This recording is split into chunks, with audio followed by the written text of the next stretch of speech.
Hello, I'm Michelle Ruiz, and I'm here with Lori Gama. She's one of my online marketing gurus, and I met her because I bought one of her ebooks. I'm not even sure which one, but I know it was excellent, and I think it may have been your Twitter one, as a matter of fact, now that I remember. And so I reached out to her because I then looked her up, and I looked at her site, and I saw the work that she was doing with clients, and I reached out to her, and I wanted her to work with me because as a business owner and entrepreneur, social media is a big part of what I'm doing to build my audience and for my personal brand and my company. And so we are talking right now about my Facebook business page, and I want to share the tips and advice that I'm getting from her with you because I think that's really so valuable to you as my followers and business owners who are entrepreneurs. And so right now we're going to talk about the insights section of my Facebook page. Lori, thank you very much. By the way, Lori's firm is known as the Dagama Web Studio, and her website is dagamawebstudio.com. Thank you, Michelle. Thank you very much. I'm happy to be here with you. I'm going to show you my screen right now as we talk about the insight section of your fan page. So if you own a fan page right now, you will be able to see this section, and you're seeing it right now because I am an administrator of Michelle's page.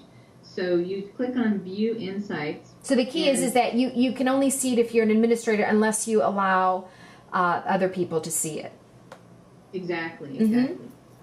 So we're looking at your insights, which are basically statistics about your fan page. And Facebook deserves extra kudos for doing this because Twitter doesn't have anything like this. So why you want to do this is, you're busy interacting with your fans, you have great engagement, and you have a feeling you're doing good, right? But this will solidify things for you because it puts you get the exact numbers. So for instance, if you want to see the demographics of your fans, you would click on, let me go back over that, you would click on users. Here to the left, right, on the left, And then scroll down, and Michelle's demographics are that 50% of her fans are male and 47% are female.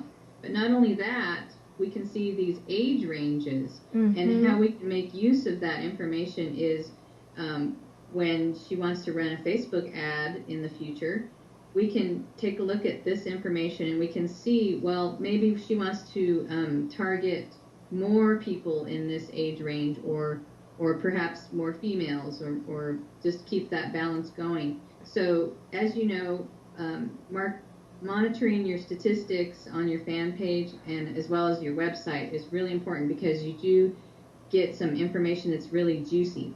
Another thing is you can scroll down here and you can see, well, where exactly are your fans coming from? Well, we see that many of them are coming from Michelle's website because she has the Facebook badge on her website that when people land there first, they can see that they can become a fan from her website. And let me just go through real quick on the home page to show you what I mean. I read recently that 40% of people who see this like button on your website will click on it. So if you do have a fan page and you don't have a Facebook badge on your website, you're missing out on building up your fans from people who are on your website. Wow, that's good. There's a lot more interesting statistics here. You can look at, you can also track by different date ranges. So if you have a community manager managing your fan page, one of their responsibilities should be that at least once a month, perhaps weekly, they should review the information here and by different time ranges and report this to you, and they can easily export this information right here. Oh wow, that's great. I didn't even know that. The other thing too, Lori, if you could scroll down for just a minute, I think on the interactions you were also talking to me about the good percentages. So we were talking about here interactions, it says post views 20,000, and then it says the interaction of 28%. So tell me about how you can gauge how well you're doing with interactions and feedback and that percentage.